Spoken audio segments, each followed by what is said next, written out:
I'm Ramon Gordon, and this is the Business Report.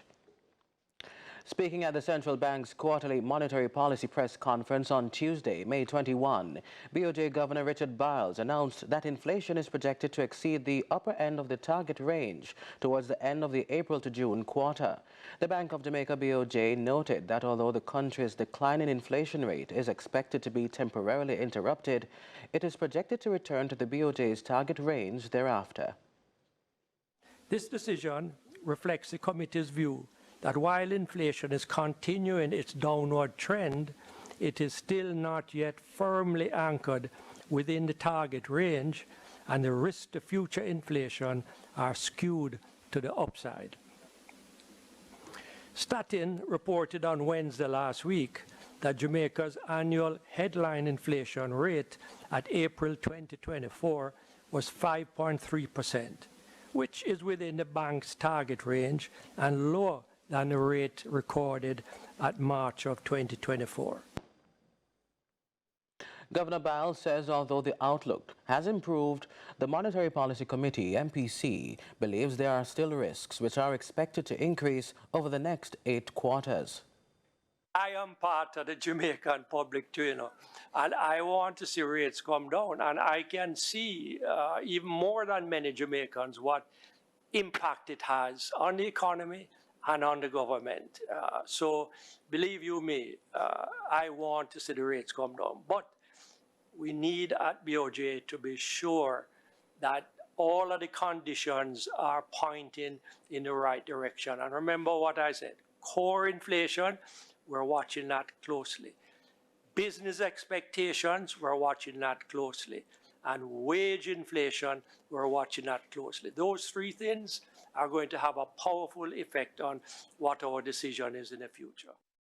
It's now time for your weekly tips and trends.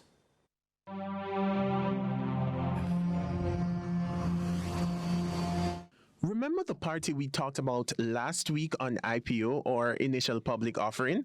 Well, sometimes companies have so much fun that they want to invite more people to join in on the celebration. That's where APO or additional public offering comes in. It's like throwing a surprise party extension and letting more folks in on the fun. So, if you missed out on the first party, don't worry. There might be an IPO around the corner waiting for you to join in. An IPO occurs when a company that has already gone public issues additional shares to the public. This can be done to raise more capital for expansion, acquisitions, or other corporate purposes. Similar to an IPO, an APO involves the company working with underwriters to price and sell the new shares to investors. Existing shareholders may also choose to sell some of their shares during an APO, providing them with an opportunity to realize gains or diversify their holdings. As you'll hear from Leovani Dillon, Corporate Manager for Group Client Portfolio and Investment Strategies at JMMB, APOs can have an impact on the company's stock price depending on market conditions and investor sentiment. It's basically like a secondary offering or well, as the name says, an additional offering. So basically it's like a chance for persons to come in again fresh into the company. Now, the purpose of these APOs, you never asked me this directly, but the purpose of these APOs is for the company to raise capital in order to make its own investment. So they usually tell you what they're going to do. They're going to use this money, they're going to expand, they're going to use some of this money and pay down debt, and they're going to use this money and acquire another company. So they usually tell you what they're going to do with these proceeds.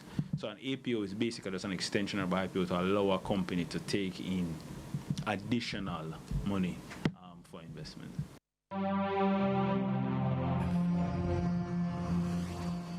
That was your business report. Up next, your market summary.